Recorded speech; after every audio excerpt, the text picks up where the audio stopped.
They're feeling so lost and desperate that they don't know what to do. They've lost themselves. And I don't think many of them are just making a split decision to leave like that. I think most of it is a long erosion of trust and all the other things that go into having a happy, healthy relationship. Hi, and welcome to Lead Well.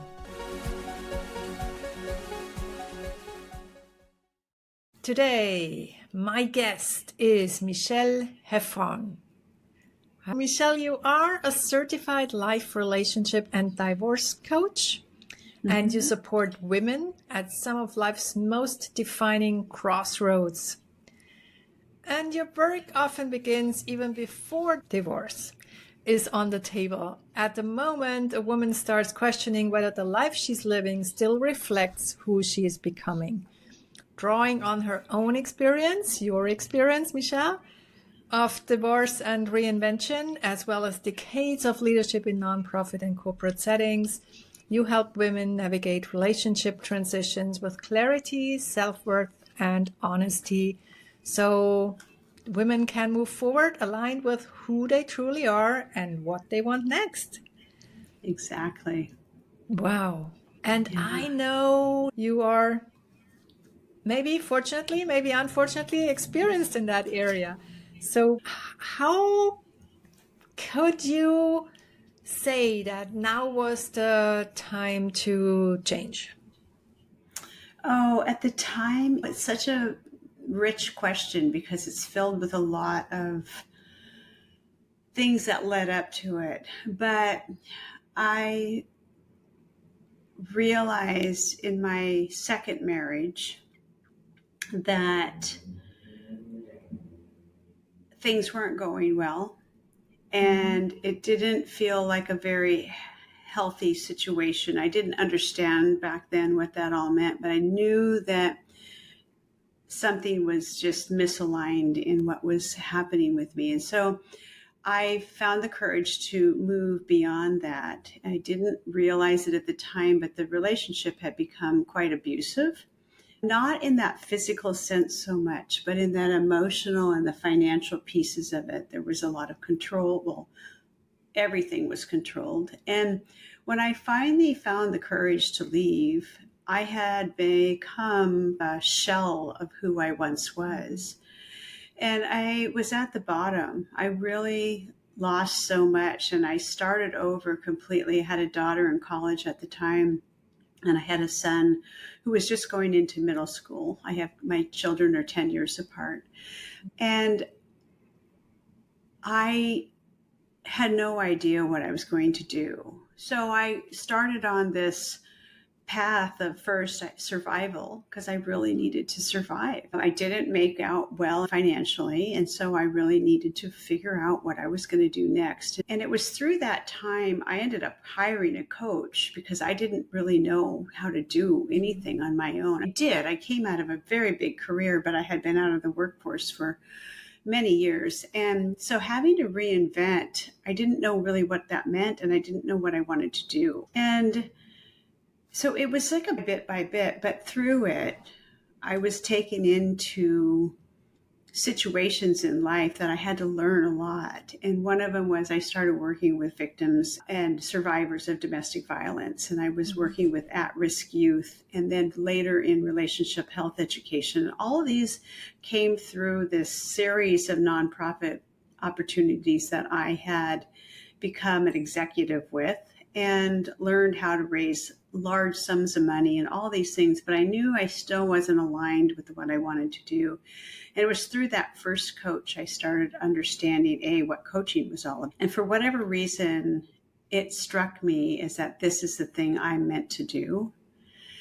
And so it took me a while, but I went on the path, and I started this whole journey of self-discovery and self-expansion and creating what I wanted in my life. But I also had to learn a lot about what I needed to let go of in my past life that I was no longer serving me in a good way or a positive way. And it was a transition over time. And now looking back at it, I see how it all threads together, but I couldn't have told you that I was consciously moving in this direction. I wish I could say that I was so profound back then that I knew all that, but I see it now as moving into this phase in life where I'm truly doing what I meant to do for now, to serve and help other people grow and expand. And I think I didn't intend to be a divorce coach.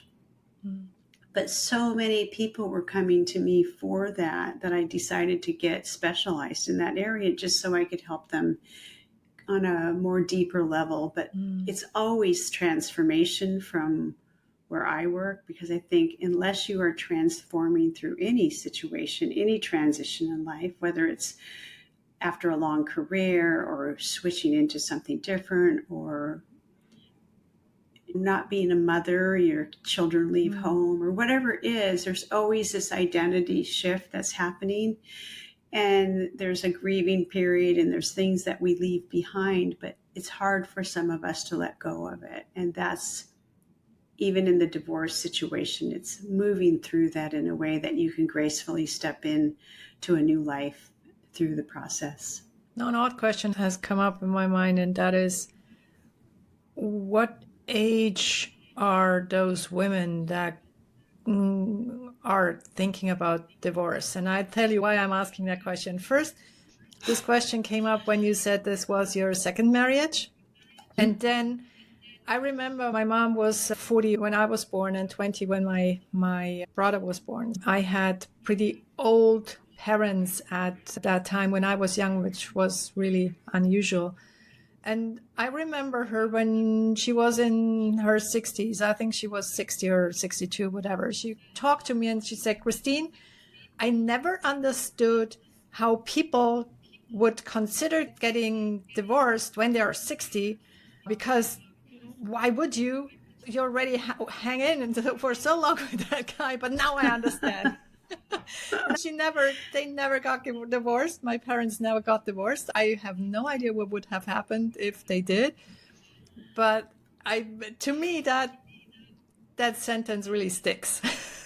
Oh, I think it makes so much sense. The phrase is gray divorce, is that divorce over 50, 55 is the fastest growing segment of divorce in that space. And there's so many reasons behind this. There's a lot of studies that have been happening for this, but many of my clients, not all of them, but many of my clients are in their 60s, having been through 30, 35-year marriages, multi-year marriages. I often call it, I do sometimes a workshop called Divorce After Decades, because it is a different place in life. And so many women are understanding or feeling like they've become invisible in their marriages over the years. They've raised their kids. They've done all the things. Many times they've also had big careers. And there is a general sense of wanting to grow and expand in life. And the husbands are often the ones that are stepping back into their smaller world. I think I see this. I don't know that there's nothing scientific behind this, Christine, but I feel like a lot of men's worlds get smaller. In my area, a lot of people golf and go to the desert and after they retire, and that's not everybody's idea of retirement. And I see more women being more adventurous and wanting to travel the world and see what else is out there and discover new things and new people like you. How do you connect with people like you when we are so far away? But it can happen. And so I think that's where a lot of that disconnect I'm seeing in marriages. And oftentimes I'm seeing things have just come to a point of completion and they're no longer loving, happy, healthy relationship and having fun in those golden years, if you will. They're just more like roommates and they're rambling around and there's no point to the relationship, sadly. Yeah, sometimes I wonder whether we leave our partners too quickly, or whether it's a good thing that we leave as quickly now and we don't have to hang in. I think there are both sides. I 100% agree with you. I believe in long term, happy, healthy relationships wholeheartedly. In fact, I think I'm very much an advocate of great marriages and awesome relationships. Most of the time, when people leave, it's not a quick decision. Usually, it takes, on average, about 7 years to 10 years. People have some sort of seed planted and they keep thinking something's not right. And it takes until they've just had too much. I have to say that when a woman comes to me, and again, they're not all in this situation, but when a woman comes to me often and she's in this situation, she's really been contemplating this for a very long time. She's usually reached a point where she's in her car. I have more phone calls with women while they're sitting in their cars crying. And these are women who have been accomplished in many ways, all sorts of doctors, lawyers, stay-at-home moms, everything you can imagine. But when they call, they're feeling so lost and desperate that they don't know what to do. They've lost themselves. And I don't think many of them are just making a split decision to leave like that. I think most of it is a long erosion of trust and all the other things that go into having a happy, healthy relationship. And it's certainly not everybody, because I've seen awesome relationships out there. You and I have a common friend, Lori Pappas, and I just got off with her earlier. And one of the things I admire about her and her husband now is that they just have this gorgeous relationship, even in their older years. And so it should be. That's, in my mind, if you're going to bother doing it, it gets different. Yes, partners ail and things like that, and we're there for them. But assuming partners are healthy and able to do things, it's nice to be able to have a real connection with the person that you're with, right? The one question that I ask myself, and when I think about divorcing, I think that if I would go through a separation, my shell, my armor would be even more after that, and I would be afraid to open myself up again, because I think the expectation would be that, yeah, probably worse things come afterwards, not better things. There's a lot that we sit on and speculate about. And I think one of the biggest parts of all of this is when women are actually making that transition or leaving. Men do it too, but it's usually it's the majority are women who are leaving at this age. It's trusting that you don't really know all the answers yet.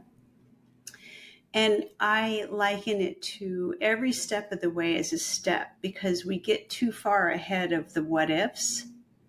And when we go too far into the what ifs, it's a way to talk ourselves out of the what are the possibilities. And it's very scary.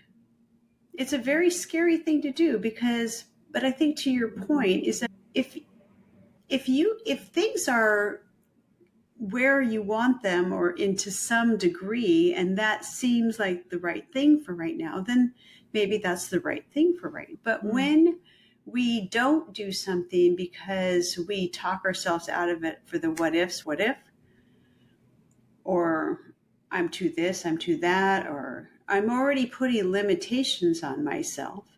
And sometimes I think it's a good idea to get a lot of courage. It's a transformation through the process. It's not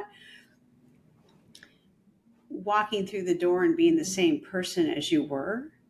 But also, if you're standing in front of the door and it's closed and you're just anticipating the scariness of the monster on the other side of it, you're making the monster bigger than it really might be. I just used this analogy the other day with a client. We have here, I don't know if you guys have it, when this comic, it's called The Far Side. And in the one, right, I used it as an image for a story I wrote a couple years ago, but there was these astrologers and they're all gathered around and they're looking through a telescope and they're looking at some planet and there's some big, giant, hairy, eight-eyed spider that they're like, oh my gosh, and it's giant and it's super scary looking through that lens. But what it turns out to be is there's a tiny little spider on the lens of the telescope. And so we're anticipating this monster. And actually, yeah, it's a little scary. I don't like spiders, but the story about it is usually much worse than the actual thing that's happening to us. So, what are some of those stories that you have encountered? Oh gosh, that's such a wonderful question because I think there's so many. Some of the ones that just come to the top of mind is like, how am I going to do this on my own? I'm too old to do this. I don't know how to manage money. I don't want to, it'll hurt everybody. It will disrupt the entire family system. Everybody will talk about me. People will think I'm crazy. I'm too old to have anybody who really loves me in my life. I'm not deserving of a better relationship. I'm not deserving of more than what I already have. I've been taught that this was the way it's done. And so that must be. So all of these things are just these coding around us to say, oh, there's no possible way. And one of the biggest ones is really, I'm not worthy of a better life. And I think that's sad in a lot of ways because all of us, every single one of us, deserves a happy, healthy relationship. And most of that starts with one that we have with ourselves. And I think also every single one of us, everyone deserves to have happiness in their life. And when we operate on the shoulds, and this is how it is, and the stories and the limitations, it's harder to find that happiness and joy in that than if we truly let ourselves be who we are and followed our true life. I talk about a lot is it's getting out of your head. You have to drop down into your heart and really ask yourself, what do I want in my life and what do I need? And early on, when I'm coaching people who are wanting to improve their relationships, it's starting to learn how to communicate in a way that expresses needs and desires in a way that is non-threatening and in a way that allows partners, if they're willing to, build some reciprocity in that relationship with one another and build love and respect and kindness that is more equitable, where everyone has a part. It's not somebody over the other one. And now if a woman then makes that decision and says, okay, it's time for me to walk away, what is the very first thing that they should do at that stage? Yeah, I firmly believe in a collaborative approach to when you're going through something like this. And why I think this, I'll start with that, is that when I went through my last divorce, I thought it was done a certain way, and that was the only way it was done. So I ran out, got an attorney. Turns out I got the wrong attorney. Nice guy, but not the right person, and didn't have the things I needed. I didn't know back then that attorneys are like doctors. They're not all the same. They don't have the same style or all that. I used my attorney as a therapist. I went and complained about all this stuff. It was a very expensive way to get therapy, and they're not equipped for that. So I really believe, and they don't really know, most of them, unless they're trained in this area, anything about how to really understand what the financial implications, right? They look at spreadsheets and think, oh, that looks fair. You should take that offer. That's actually so wrong because I think so many women give up so much. And so, what my suggestion now is that I do this coaching for a reason. It's mostly because most people need the emotional support and also the practical guidance through it. So, I like to start with a lot of that, but also making sure she has the right people on her team or they have the right people on their team. So, they're actually getting a very nice way to go through it. And I also think it doesn't need to be contentious. Now, here in the United States, some divorce is so contentious, it's so ugly, and there's so many things that don't need to happen. And if you got the right kind of guidance and moved through this with a lot more grace, it would be so much easier. I also work with a very specific framework a lot of the times where I help people understand what it's called vivid. And the V is for just putting some values to what's going to be meaningful for you. Because I think you have to start with your values and ground into what you really want in your divorce. I really get into how do we create intention around this? What's the intention? Do you want to have everybody in a better place through the end of this so they're stepping into their new lives with confidence and dignity and grace, or do you want to come through it knowing that you've battled to the very end and somebody's going to die through the battle? Some people, it's winning at all costs, and I just don't believe in that approach. I don't think that serves the greater good or anybody very well. And then we go on to a vision and creating some kind of a vision so you have a North Star that you're trying to work toward. And of course, all of these things can be really tweaked along the way, but unless we set that all up as a foundation, you can build into and grieve the old identity that you're leaving, because you are leaving behind an old identity. You're not going to be a wife or a whatever it is anymore, and you're stepping into something new and some different. And so I like to help people transform through that process so they're actually finding their footing and their voice through the process. So it's that identity piece is important. And then the D has three components to it. It's discernment, really making decisions based on discernment, and then getting your decisions clear, and then taking the direction that you're meant to move in. And when you can pull it together in more of a framework like this, it gives you at least some kind of a roadmap to start on. And then also just every day taking a big step backward and not trying to tackle that big list of everything that needs to be considered. There's so much to consider, but most of it doesn't need to be done day one. You always have to work on what's the next best step. Wow. Now, a rather personal question. What has surprised you most about who you became now on the other side? Oh, wow. I think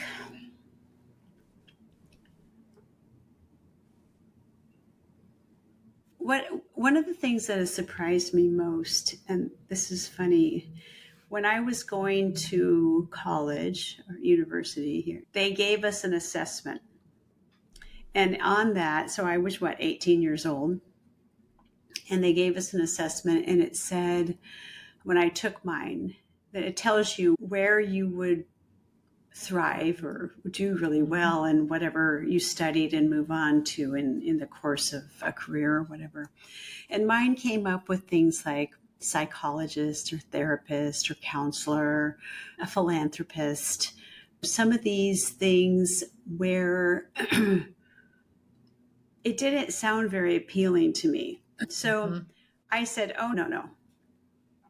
I'm going to be a CEO.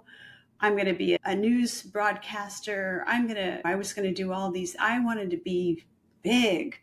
And so funny, because every time I got promoted into a new thing or this or that or the other thing, I did well enough, but I didn't love it. It was a lot. And then the aha came when this whole coaching thing came to me. It was handed to me on my lap, and I was able to go through a certification program and everything. And I thought, how funny it is that now I'm doing what they said. And so the funny thing is, it's like the universe going, okay, I see you're going to do it your way. I told you at the beginning you would have been good at this, but apparently you needed to do it your way. And go ahead. And so that, to me, I have to laugh when I look back at, because all the other things I've done have really helped me become who I am and what I am today and what I'm doing. But even though it said I could have done that back then, I think that I had to come through a lot of hardships, a lot of learnings, becoming a mom, doing all the other things before I understood what was the gift I had to give the world. And I think that was a surprise to me. Wow. And what a great thing that now you are giving your gift to the world. So thanks for that. Oh, I love it. I love it, though. Yeah. Wonderful. Michele, thank you so much for all your insights, your wisdom. Thank you. Your wonderful words and your encouragement for anyone out there who feels that they're not in the right place at the moment. Because I think you also work with people not only who are going through divorce, but also other transitions. Yes, yeah, very much. And I feel like it is part of my calling, because I do know I'm not the only one out there who wanted help or needed help. And I think it's just one of those things that I love to do. And I know it just makes a difference in people's lives. And you finally do it now. Exactly. You were resisting before. Oh my God. Thank you so much, Michele. I'm thrilled. Thank you. This was Lead Well. Now, what is the one thing that you're taking away from this episode? Please share in the comments below, and do share the podcast with your friends and family, but only if you like it.